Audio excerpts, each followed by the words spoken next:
Estamos aqui na ocupação da Câmara Municipal com o Matheus Malta, que é da Comissão de Negociação do Movimento. Matheus, eu queria que você fizesse um resgate aí de como que o movimento se deu até chegar aqui à ocupação da Câmara.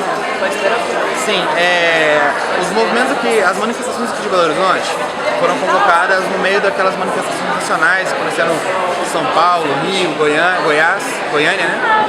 E aqui em Belo Horizonte ela foi convocada e foi realizada a primeira manifestação pelo COPAC, Comitê Popular dos Atingidos pela Copa, e foi uma primeira manifestação um pouco confusa, e a partir disso a gente criou um instrumento para coordenar a ação do movimento, para organizar uma pauta política progressista à esquerda, dar resposta às ofensivas da direita alternativa a nível nacional e para poder possibilitar o movimento não esvaziar e ter conquistas concretas.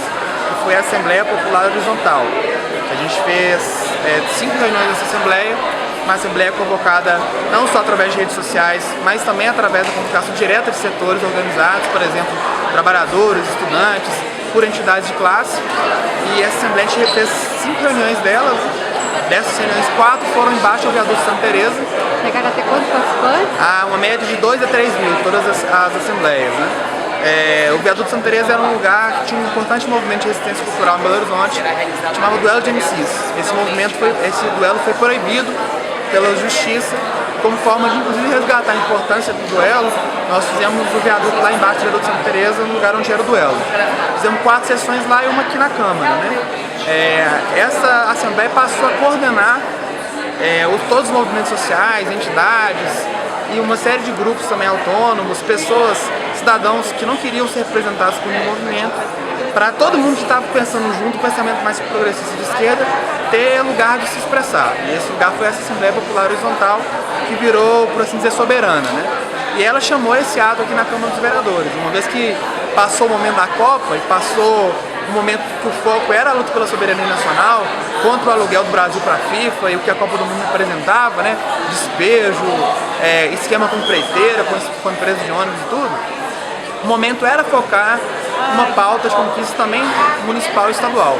E nesse sentido, na penúltima Assembleia de quinta-feira, a gente viu que o foco importante que o movimento deveria dar era a questão do transporte a princípio, né? Uma pauta que tem mais de 10 itens, 10 temas, na verdade. O transporte era um tema imediato para ser abordado e vimos fazer esse ato aqui na Câmara Municipal de Belo Horizonte, que ia ter uma sessão especial no sábado agora de manhã.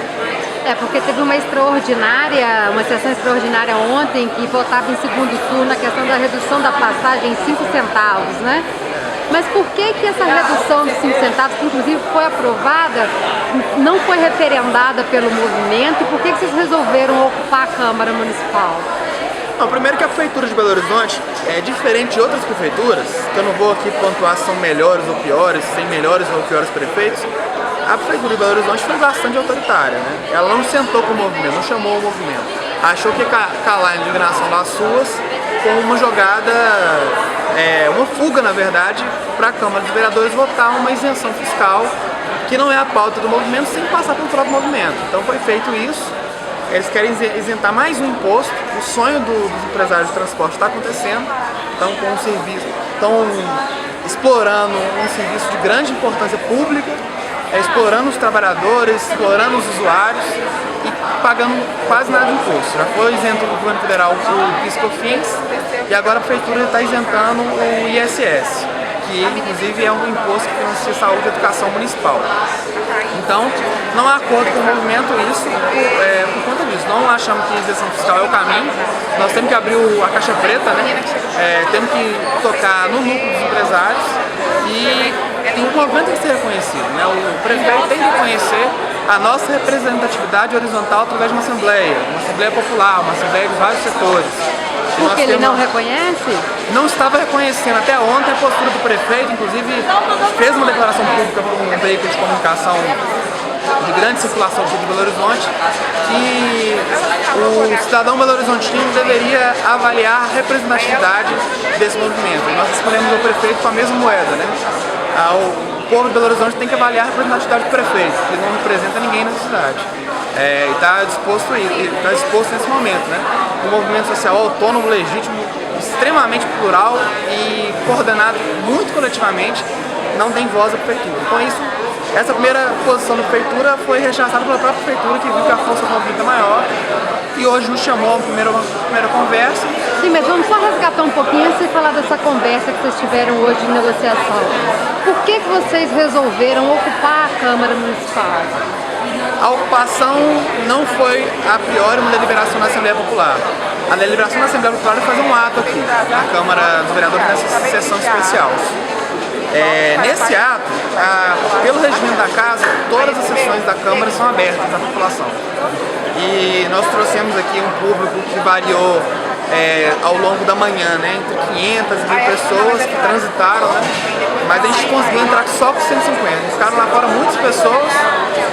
No primeiro momento com o conflito, devia ter ali fora mais umas 300 ou um pouco mais, depois chegou mais gente.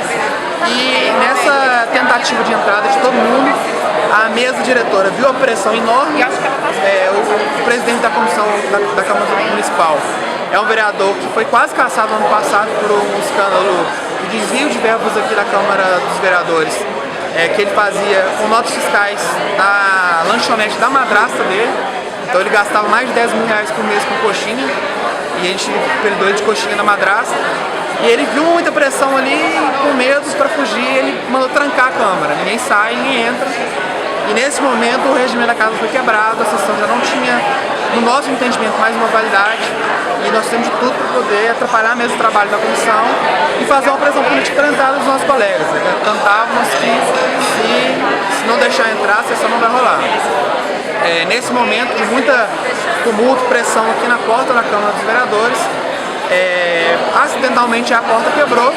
É muito estranho, na verdade, esse fato pra gente, porque a porta quebrou de dentro para fora, né? É uma porta... Quem que estava impedindo a entrada de vocês nesse momento? Nesse momento, quem estava impedindo a entrada são os seguranças daqui da casa e a tropa de choque da Guarda Municipal. Uma novidade que a Prefeitura de Belo Horizonte inventou, né? Além de ter Guarda Municipal, deu um setor dela especializado em repressão, que é a tropa de choque da Guarda Municipal. Nesse momento de confusão, os guardas faziam e os seguranças faziam uma barreira de contenção interna dentro da casa, que foi exatamente o lugar que quebrou uma porta, né? Não temos como provar nada, mas é um acidente bastante difícil de justificar.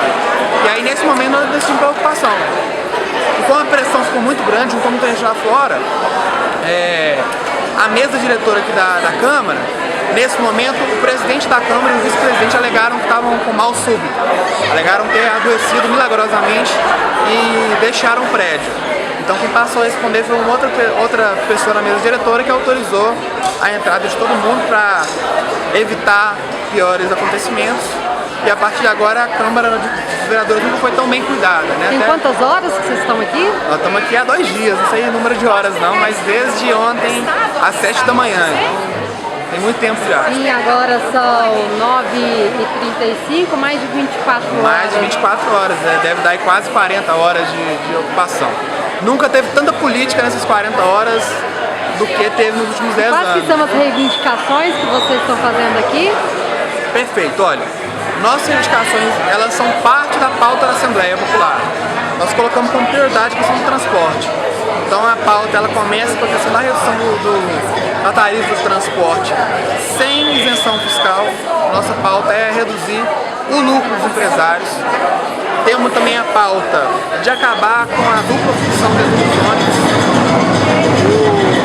A Câmara dos Vereadores aprovou um projeto de tanto o trocador, tirar o trocador de vários ônibus e o motorista cumprir a função de motorista e de trocador.